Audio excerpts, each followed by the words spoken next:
আসেন সবাই জুতা নিয়ে যান, জুতা নিয়ে যান, সবাই জুতা নিয়ে যান, নতুন জুতা, বার্মি জুতা, চায়না জুতা, এক্সপোর্টের জুতা। আসেন আসেন সবাই নিয়ে যান, সবাই নিয়ে যান।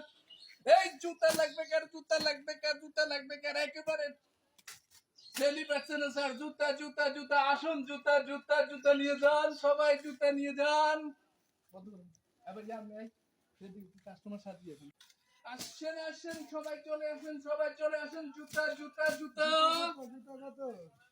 এই যে ভাই কোনটা নিবেন দেখেন, আপনি কোনটা 6 জন নিয়ে যান, কোনটা নিয়ে যাবেন, কোনটা দেখেন। সবাই এক রেট, এক রেট, 100 টাকা, মাত্র 100 টাকা, মাত্র 100 টাকা, মাত্র 100 টাকা। যার লাগবে নিয়ে যান, যার লাগবে নিয়ে যান। আপনি কোনটা 6 জন, কোনটা দেখেন। আরে ভাই এই জুতাটা চীন থেকে আসছে, এক্সপোর্ট করা জুতা ভাই। নিয়ে যান নিয়ে যান। এই রুটে 100 টাকা, এখানে শুরু হয়ে যাবে 300 টাকা লাগবে, আমার থেকে 100 টাকা, মাত্র 40%। নিয়ে যান ভাই, নিয়ে যান। পরে যাবি রে লাইলা, এরা বউকে সুখে রাখার জন্য কাজ করছে রে লাইলা। 40% ছাড়, ডিসকাউন্ট।